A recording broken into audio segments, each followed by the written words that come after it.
Hi everyone, this video is the first lesson of the DePHY course. This mainly introduces some content related to DePIN and gives a brief introduction to DePHY. First, let me introduce myself. I am Shooter, a Solana developer responsible for developer relations in DePHY and also an open source enthusiast with many years of development experience. Let me introduce DePHY. DePHY is an integrated framework for DePIN that allows traditional IoT providers to access blockchain with one click, significantly reducing costs associated with developing DePIN projects. It also provides DID functionality that can map devices as DIDs. This feature will be detailed in future lessons. This is our official website, which is actively being updated. Now let's talk about what DePIN is. It stands for Decentralized Physical Infrastructure Networks. This name has its origins from a vote conducted by Messari in 2022, where people chose a name among several options such as MachinePhi, PPW, TypeIn, and EdgePhi. This image is from back then. In a vote that year, DePIN won with a voting rate of 31.6%, and that's how it got its name.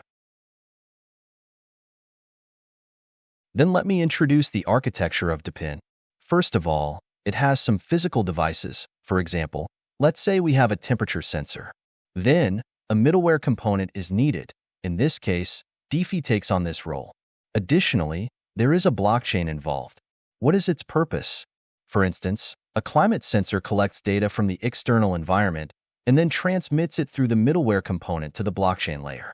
After reaching the blockchain layer, part of it involves a data producer who then uses the blockchain network to find an appropriate data consumer, essentially forming a flywheel effect.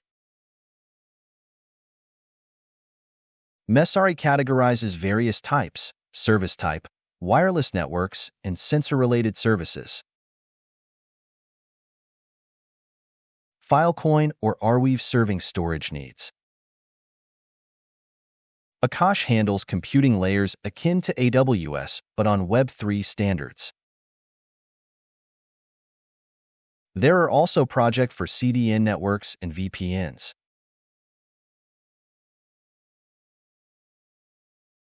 A notable project within wireless networking would be Helium providing hotspot services since its early inception alongside other initiatives supporting 5G, Wi-Fi, etc. Whereas WeatherXM uses sensors collecting climate data externally, energy-related projects include solar tracking systems or CO2 monitoring crossing over into environmental sustainability domains too. What problem does DePIN solve? First of all, DePIN is a bridge. It connects the blockchain and the real world. This is its foundation, and then, after crossing the bridge, some data generated by sensors or other devices are synchronized to the blockchain, making it possible for the blockchain to become a data source. For example, it can provide climate data or carbon dioxide data or power generation data and so on because the blockchain is a trusted environment. Then through device read data, it becomes trusted data as well. Of course, there may be extreme cases where fraud could occur, but this cost of fraud is relatively high. Our next step is to introduce some well-known DePIN projects. The first one is Helium, which was established in 2013. It is a pioneer in the low-frequency track and a decentralized regional wireless network project that allows individuals and organizations to deploy or operate wireless networks through token incentives. Helium is considered the most authentic DePIN project within Solana's ecosystem. Its ecological network is the most mature and also the strongest compared to other IoT ecosystems. Subsequently, it has launched several projects like Helium Mobile IoT to promote the development of 5G networks. Next is Apis Network, which is building a decentralized and trustless GPU network. It is somewhat similar to IO.net, and it is dedicated to AI training and inference. It will provide reliable, efficient, and low-cost computing power for these computations. Moreover, it will also provide a deterministic execution environment for GPUs and an economic incentive model for decentralized AI computation. This way, users can ensure they are using the best AI models at the most cost-effective prices. Aeronix, as the next-generation private computing resource trading infrastructure for an AI-driven society, is based on Bitcoin's basic account model. It introduces a decentralized, low-latency, high-performance, and highly private low-frequency protocol. This protocol addresses the global allocation and trading of computing infrastructure resources such as GPUs, CPUs, storage, and bandwidth. Through Aeronix HTTP network privacy layer access to DePIN's decentralized private internet networks, users can call upon online device computing resources at any time, enabling any object to quickly use and access these resources. Next is PowerPod. PowerPod is a decentralized, new energy mobile sharing network protocol that, by utilizing on-chain verification, will incentivize more electric vehicle users, with each participant receiving corresponding rewards.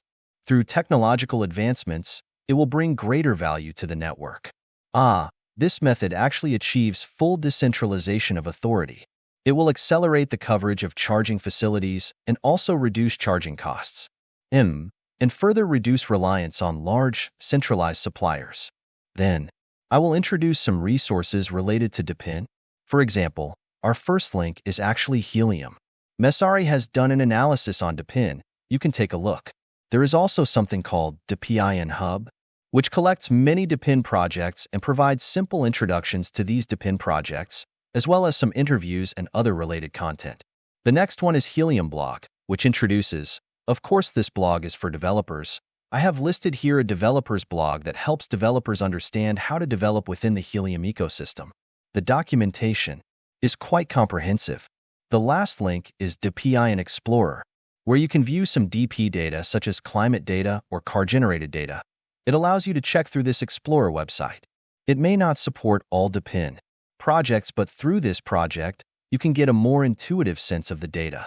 Thank you, everyone. That's all for the first lesson sharing session.